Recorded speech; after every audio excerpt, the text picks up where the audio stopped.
Hi friends, ఎలా ఉన్నారు అందరూ? నేను బాగున్నాను. మీరందరు కూడా బాగుండాలని కోరుకుంటున్నాను. ఈరోజు మన వీడియో ఏంటంటే వీకెండ్ వ్లాగ్ అనమాట. సాటర్డే సండే రెండు కలిపేసి పోస్ట్ చేస్తున్నాను. ఇది వచ్చేసరికి సాటర్డే మార్నింగ్ ఎర్లీ మార్నింగ్ లేచి పూజ చేసుకుని టెంపుల్కి అయితే వెళ్తున్నాము. ఈరోజు నేను 365 వత్తులు వెలిగించాలి అని చెప్పి అనుకున్నానమాట. అందుకే ఇంకా టెంపుల్కి అయితే వెళ్ళి వత్తులు వెలిగించాను. అండ్ వీడియోలోకి వెళ్ళే ముందు మీరు కనుక మన ఛానల్ని ఫస్ట్ టైం చూస్తున్నట్లయితే ప్లీజ్ లైక్ చేయండి, షేర్ చేయండి, అలానే సబ్స్క్రైబ్ చేసుకోండి. పక్కనే ఉన్న బెల్ ఐకాన్ క్లిక్ చేయడం మాత్రం మర్చిపోవద్దు. టెంపుల్కి వెళ్ళొచ్చాక నేను ఎటువంటి వ్లాగ్ అయితే షూట్ చేయలేదు, ఎందుకంటే ఈరోజు నేను ఫాస్టింగ్ ఉన్నానమాట.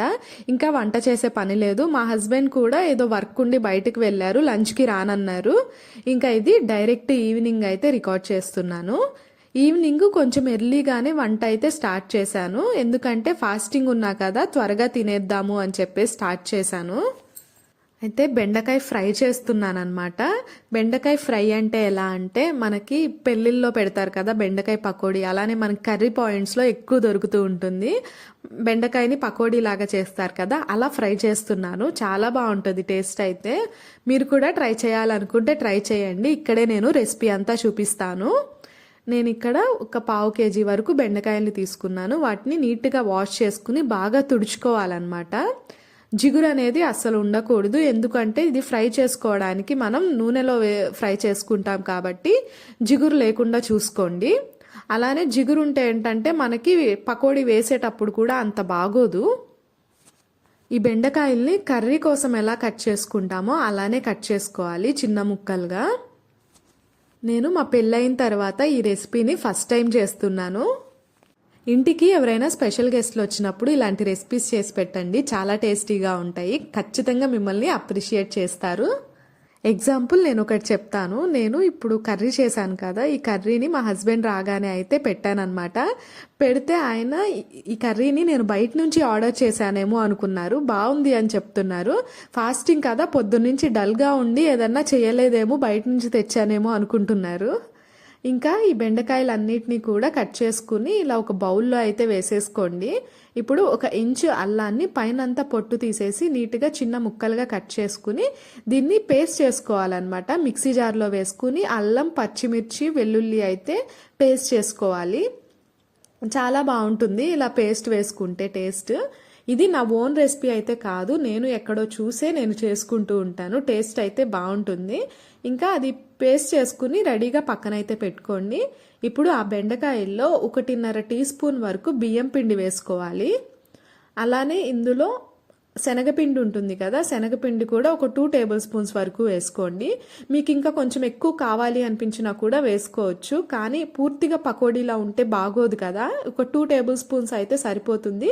ఎక్స్ట్రా కావాలి అంటే 1 టేబుల్ స్పూన్ అయితే ఎక్స్ట్రా వేసుకోండి. అలానే ఇందులో కొంచెం జీలకర్ర, కొంచెం కారం వేస్తున్నాను. కారం ఒక 1/2 టీ స్పూన్ అయితే సరిపోతుంది, ఎందుకంటే మనం పచ్చిమిర్చి, అల్లం, వెల్లుల్లి పేస్ట్ వేస్తున్నాం కదా, మళ్ళీ ఘాట్ ఎక్కువైపోతుంది అనమాట. మీడియం స్పైస్ లెవెల్ తినే వాళ్ళకి అయితే ఇది కరెక్ట్గా సరిపోతుంది. అలాగే రుచికి సరిపడా సాల్ట్ కూడా వేసుకుని మనం గ్రైండ్ చేసుకుని పక్కన పెట్టుకున్న పచ్చిమిర్చి పేస్ట్ కూడా ఇందులో యాడ్ చేసుకోండి. ఇప్పుడు మొత్తం ఒకసారి మిక్స్ చేసుకున్న తర్వాత 1 టేబుల్ స్పూన్ వాటర్ వేసుకుని ఒకసారి మళ్ళీ కలుపుకోండి. మొత్తం వాటర్ అంతా ఒకటేసారి వేసుకోకుండా కొంచెం కొంచెం ఒక్కొక్క టేబుల్ స్పూన్ వేసుకుంటూ చూసుకుని కలుపుకోవాలి. ఇది మరి మనం పకోడీ పిండిలాగా జారుగా కాకుండా కొంచెం గట్టిగానే వేసుకోవాలన్నమాట. ఈ లోపు నేను ఆయిల్ కూడా పెట్టుకుంటున్నాను, ఆయిల్ కాగుతూ ఉంటుంది అని చెప్పి. వీటిని మరీ ఎక్కువ ఆయిల్ వేసి డీప్ ఫ్రై చేయాల్సిన అవసరం ఉండదన్నమాట. కొంచెం ఆయిల్ అయినా సరిపోతుంది. మనం సపోజ్ అప్పడాలు వేయించుకోవడానికి కొంచెం వేసుకుంటాం కదా, అట్లా వేసుకున్నా సరిపోతుంది. అలానే నేను చూపించినట్లుగా మిక్స్ చేసుకోండి. మిక్స్ చేసుకుని ఆయిల్ హీట్ అయిన తర్వాత ఒక్కొక్కటిగా ఆయిల్లో డ్రాప్ చేసుకోండి. మొత్తం ఒకటే చోట వేయొద్దు, ఎందుకు అంటే ముద్దగా ఉంటే సరిగ్గా కాలదనమాట, చాలా టైం తీసుకుంటుంది. అలానే ఇది వేసుకునేటప్పుడు స్టవ్ని మీడియం ఫ్లేమ్లో పెట్టుకోండి. హైలో పెడితే పైన అంతా కాలుతుంది, లోపల బెండకాయ అంతా కూడా పచ్చి పచ్చిగా ఉంటుంది. మీడియం ఫ్లేమ్లో పెట్టుకుంటే త్వరగా కాలుతుంది, టేస్ట్ కూడా ఈవెన్గా బాగా కాలి టేస్ట్ బాగుంటుంది. ఆయిల్ తక్కువ వేసుకున్నాను కాబట్టి మొత్తం ఒకటేసారి కాకుండా కొంచెం అయితే వేసుకుంటున్నాను. ఒక్కొక్కటిగా వేసుకోవాలన్నమాట. మీరు వేసుకునేటప్పుడు కొంచెం మీకు జిగురుగా అనిపిస్తుంది, పడట్లేదు అనుకుంటే కానీ ఇంకొక టేబుల్ స్పూన్ వాటర్ వేసుకుని కలుపుకోండి. ఫస్ట్ వేసిన వెంటనే ఒక 2-3 నిమిషాలు కదల్చకుండా అలానే పెట్టి తర్వాత నెమ్మదిగా ఇట్లా కలుపుకుంటూ ఉండాలి. మనకి బెండకాయ ఫ్రై అవ్వదేమో అన్న టెన్షనే అవసరం లేదు. బెండకాయ చక్కగా ఫ్రై అయిపోతుంది. మధ్య మధ్యలో ఇలా కలుపుకుంటూ ఫ్రై చేసుకోండి మీడియం ఫ్లేమ్లో పెట్టుకుని. నేను ఇక్కడ పప్పుకు కూడా రెడీ చేసుకుంటున్నాను. టొమాటో పప్పు వేద్దాం అనుకుంటున్నాను. నేను పప్పు ఎప్పుడు చేసినా కూడా కందిపప్పుతోనే చేసుకుంటాను. పెసరపప్పుతో అస్సలు చెయ్యను నేను. ఒక పక్క బెండకాయ అయితే ఫ్రై అవుతూ ఉంది. వాటిని అట్లా ఫ్రై చేస్తూ నేను ఇక్కడ పప్పుకైతే రెడీ చేసుకుంటున్నాను. ఇది ఫ్రై అయిన తర్వాత మనకి స్మెల్ అయితే చాలా బాగా వస్తుంది. అలానే కలర్ కూడా లైట్ గోల్డెన్ కలర్ వస్తుంది అనమాట. మనకు అర్థమైపోతుంది ఫ్రై అయింది అని చెప్పి. ఇక్కడ టొమాటో పప్పు కోసం ఒక 3 టొమాటోలు అయితే కట్ చేసుకున్నాను. ఈ రెసిపీ మీ అందరికీ తెలుసు కాబట్టి నేను చూపించట్లేదు. అండ్ దీనికి ఫ్రై అయితే బెండకాయ ఫ్రై రెడీ అయిపోయింది. లాస్ట్లో కొంచెం పల్లీలు కరివేపాకు అయితే ఫ్రై చేసుకుని వేసుకున్నాను. అలానే ధనియాల పొడి కూడా వేసుకుని ఒకసారి మిక్స్ చేసుకోండి. టేస్ట్ చాలా బాగుంటుంది. ఈ లోపే మా హస్బెండ్కి ఏదో పార్సిల్ అయితే వచ్చిందనమాట. అందుకే నేను ఓపెన్ చేసి చూస్తున్నాను. ఏంటో అని నాకు తెలియదు అనమాట. మనకి ఏదన్నా ఉంటే ఆత్రం కదా, ఎప్పుడు తీయాలా చూద్దామా అని చెప్పేసి. ఏదన్నా పార్సిల్స్ వస్తే నేనైతే ఎదురు చూస్తూ ఉంటాను ముందు ఆ పార్సిల్ వచ్చినంత వరకు. వచ్చిన తర్వాత వెంటనే ఓపెన్ చేసేస్తానమాట. చివరికి ఓపెన్ చేసి చూస్తే అందులో ఒక బ్యాడ్మింటన్ బ్యాట్ అయితే ఉంది. మా హస్బెండ్ రోజు మార్నింగ్ బ్యాడ్మింటన్ ఆడడానికి అయితే వెళ్తారు. అందుకని చెప్పి ఇక్కడ షటిల్ బ్యాట్ అయితే ఒకటి బుక్ చేసుకున్నారు. ఇది వచ్చేసరికి యోనెక్స్ కంపెనీది. దీని కాస్ట్ వచ్చి 1700. ఒక్క బ్యాటే వస్తుంది అనమాట. బ్యాట్ అయితే చాలా బాగుంది, వెయిట్లెస్గా ఉంది, ఎక్కువ వెయిట్ అస్సలు లేదు. నాకు కూడా బ్యాడ్మింటన్ ఆడటం అంటే చాలా ఇష్టం. కరోనా టైంలో ఇంట్లో ఉండేసరికి బోర్ కొట్టినప్పుడు మా డాడీతో ఆ బ్యాట్స్ అయితే తెప్పించుకుని ఆడుకునే వాళ్ళం అనమాట. మా డాడీ కూడా బాగా ఆడతారు. ఇంకా ఆడు ఆడు అని చెప్పేసి టార్చర్ పెట్టేసేదాన్ని.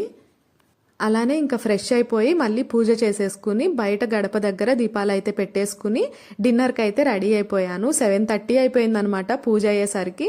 కొంచెం ఎర్లీగానే తినేస్తున్నాను, ఎందుకంటే మార్నింగ్ నుంచి ఏం తినలేదు కదా. ఇంకా ఇక్కడ వచ్చేసరికి వైట్ రైస్, బెండకాయ ఫ్రై, టొమాటో పప్పు, ఇంకా పెరుగు, అలానే పప్పులోకి నెయ్యి కూడా.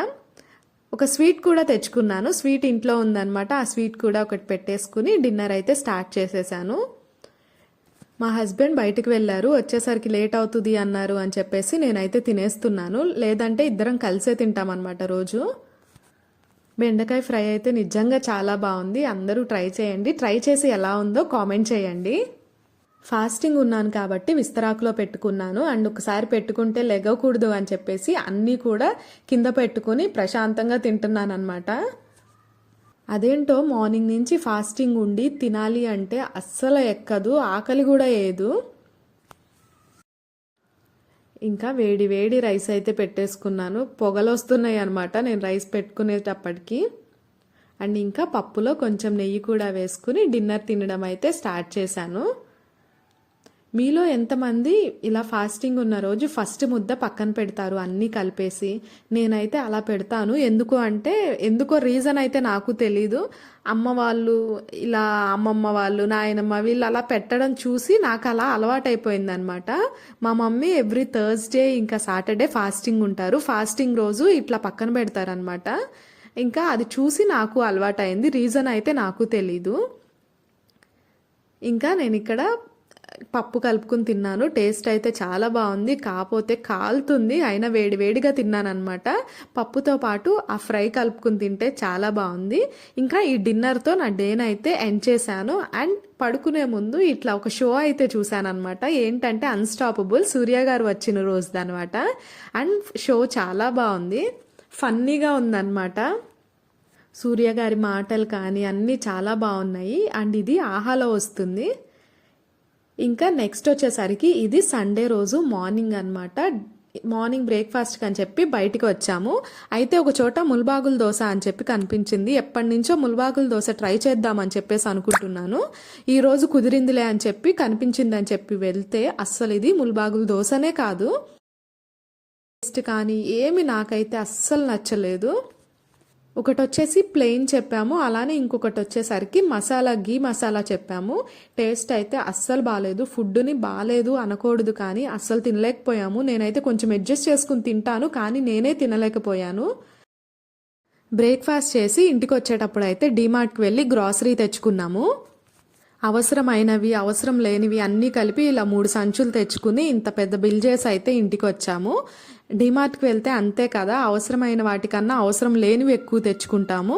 3 సంచులు తెచ్చినా నేను కొన్ని అయితే మర్చిపోయి వచ్చానమాట.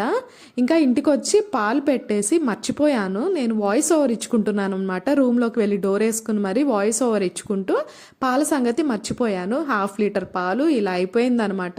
చూసారా గిన్నెంతా ఎలా మాడిపోయిందో. ఈ పైనదంతా స్పూన్ పెట్టేసి గీకేశాను. ఇంకా నేను ఇదంతా కూడా పోగొట్టాలి అని చెప్పేసి వాటర్ పోసి మళ్ళీ స్టవ్ మీద పెట్టానన్నమాట. వేడిగా ఉన్నప్పుడే కొంచెం నానుతున్నప్పుడు స్పూన్తో కొంచెం కదిలిస్తూ ఉంటే దాదాపు ఊడిపోతూ ఉంటుంది. కానీ నా గిన్నె మామూలుగా మాడిందా, 1/2 లీటర్ పాలు చుక్క కూడా కనిపించకుండా మొత్తం ఇట్లా మాడిపోయింది కదా.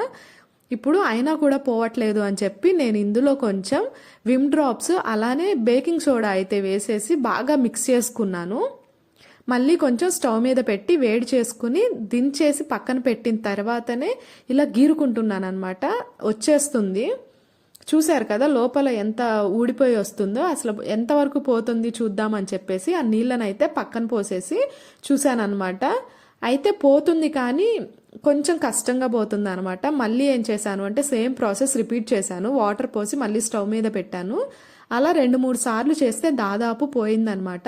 అప్పుడు ఏం చేశాను అంటే మామూలుగా మనం గిన్నెలు కడుక్కునే సోప్ ఉంటుంది కదా, ఆ సోప్తోనే కడిగేశాను నీట్గానే పోయింది. ఫస్ట్ అయితే ఇట్లా వేస్ట్ని స్పూన్కి వచ్చినంత వరకు కూడా తీసేసుకోవాలన్నమాట. అండ్ ఫైనల్లీ నా గిన్నెనైతే మామూలుగా రూపంలోకి వచ్చేటట్టు చేసుకున్నాను. ఇంకా ఇది వచ్చేసరికి సండే ఆఫ్టర్నూన్ లంచ్. పప్పు అలానే నిన్న కొంచెం బెండకాయలు మిగిలిపోయినాయి అనమాట. వాటితో ఇలా స్టఫింగ్ చేసి ఫ్రై చేశాను. అలానే పాలకూరతో పప్పు కూడా చేశాను. కార్తీక మాసం కాబట్టి సండే అయినా నో నాన్ వెజ్. ఇంకా లంచ్ చేసి బయటకైతే వచ్చేసాము. ఎక్కడికి అంటే తిరుపతిలో కూడా శిల్పారామం ఉంది అని చెప్పి తెలిసి చూద్దామని చెప్పి వచ్చాము. మన ఛానల్లో హైదరాబాద్లో శిల్పారామం వీడియో కూడా ఉంది. అది కాక మన ఛానల్లో మోస్ట్ హైయెస్ట్ వ్యూస్ ఉన్న వీడియో అదే అనమాట. అబోవ్ 1 lakh వ్యూస్ అయితే వచ్చాయి. ఇంకా ఇక్కడ కూడా వీడియో షూట్ చేద్దామని చెప్పి వచ్చాను కానీ ఇక్కడ ఏమీ లేవండి. మీకు దూరంగా ఒక బ్యాగ్స్ షాప్ కనిపిస్తుంది కదా, ఈ బ్యాగ్స్ షాప్ ఒక్కటి ఉంది. అలానే ఇంకొక చోట ఎక్కడో ఫొటోస్ తీసుకోవడానికి ఒక షాప్ అయితే ఉంది. ఫుడ్ మాత్రం ఉన్నాయి. అలానే పిల్లలు ఆడుకోవడానికి కొన్ని అయితే ఉన్నాయి. అయితే ఏమేమి ఉన్నాయని చెప్పేసి చూపిస్తాను. మనకి హైదరాబాద్ శిల్పారామంలో అయితే ఇలాంటి బొమ్మలు చాలా ఉంటాయి కదా. ఈ బొమ్మలు అయితే ఉన్నాయి కానీ బొమ్మలు అయితే చాలా పాడైపోయినాయి. మెయింటెనెన్స్ అయితే అస్సలు లేదు. ఇంకా మనకి సంత అని అలా బార్బర్ షాప్ అని ఇలా ఉంటాయి కదా, అలా బొమ్మలు అయితే ఉన్నాయి. అండ్ ఇక్కడైతే ఇది నాకు చాలా బాగా నచ్చింది. మనకి ఐరన్తో దశావతారాలు అయితే చేసి పెట్టారనమాట. ఇంకా పిల్లలు ఆడుకునేవి టాయ్ ట్రైన్స్ అలా ఉన్నాయి. బోటింగ్ కూడా ఉంది. మనకి శిల్పారామం ఎంట్రన్స్ ప్రైస్ వచ్చేసి 10 రూపీస్ అనమాట. బోటింగ్కి లోపల సపరేట్ కాస్ట్ ఉంటుంది 50 రూపీస్ అలా. అండ్ అక్కడక్కడ ఇలా కొన్ని బొమ్మలు అయితే పెట్టారు. అండ్ ఇక్కడ ఈ బొమ్మ చూసారా, నేను దూరం నుంచి చూసి భయపడ్డాను. డెడ్ బాడీ లాగా అలా పడుకుని. ఈ బొమ్మ ఇలా ఎందుకు పెట్టారు అంటే ఇక్కడ మనకి పుత్తూరు అని చెప్పేసి కాళ్ళు చేతులు ఫ్రాక్చర్ అయితే కట్లేస్తారనమాట. ఆ పుత్తూరు కట్లు అనే ఫేమస్ అనమాట. పుత్తూరు అనేది ఒక ఊరు, దానికి సింబాలిక్గా అది చూపించారంట, పైన రాసుంది. అండ్ ఇంకా డిసప్పాయింట్ అయిపోయి బయటకు వచ్చి ఫుడ్ అయితే తింటున్నాము. బయటే మూరి మిక్చర్ ఉంటే అది తినేసి ఎదురు తాటి బెల్లం ఉందన్నమాట. తాటి బెల్లం కాఫీ ఫేమస్ కదా, ఇంకా అది ట్రై చేద్దామని వచ్చి దాంతోపాటు ఒక సమోసా కూడా తినేసి వచ్చాము. టేస్ట్ అయితే చాలా బాగుంది, కాఫీ కూడా. ఇంకా ఇంటికైతే బయలుదేరుతున్నాము. ఇంటికి వెళ్ళేటప్పుడు మధ్యలో విశాల్ మార్ట్కి అయితే వెళ్ళాము. మార్నింగ్ కొన్ని డిమార్ట్లో మర్చిపోయాను అని చెప్పాను కదా, అవి తీసుకుందామని చెప్పేసి వెళ్ళాము. ఇంకా నైట్ ఇంటికి వెళ్ళిన తర్వాత డిన్నర్ అయితే ఏం తినాలి అనిపించలేదు. కానీ అలా ఖాళీ కడుపుతో పడుకోకుండా ఇలా ఒక ఫ్రూట్ అయితే తినేసాము. ఇంకా రేపటి కోసం అని చెప్పి బ్రేక్ఫాస్ట్కి చియా పుడ్డింగ్ కోసం అని చెప్పి చియా సీడ్స్ నానపెట్టేసుకుంటున్నాను. ముందు రోజే ఇలా నానపెట్టేసుకుని ఫ్రిడ్జ్లో పెట్టేసుకుంటాను అనమాట. చియా సీడ్స్లో కొంచెం పాలు పోసేసుకుని నానపెడతాను. అండ్ పాలు అంటే ఇష్టం లేని వాళ్ళు కూడా ఇది ఇష్టంగా తినొచ్చు. ఎందుకంటే నాకు పాలు అంటే అస్సలు నచ్చదు, కానీ నేనైతే ఈ చియా పుడ్డింగ్ తింటాను. టేస్ట్ చాలా బాగుంటుంది. మనం fruits, nuts, dry fruits add చేస్తాం కాబట్టి. కావాలి అంటే మీరు ట్రై చేయండి. అండ్ ఈ వీడియోని ఇక్కడితో ఎండ్ చేస్తున్నాను. వీడియో నచ్చినట్లయితే please do like, share and subscribe to Jodi vlogs. And don't forget to press the bell icon for further updates. Thank you for watching. Bye.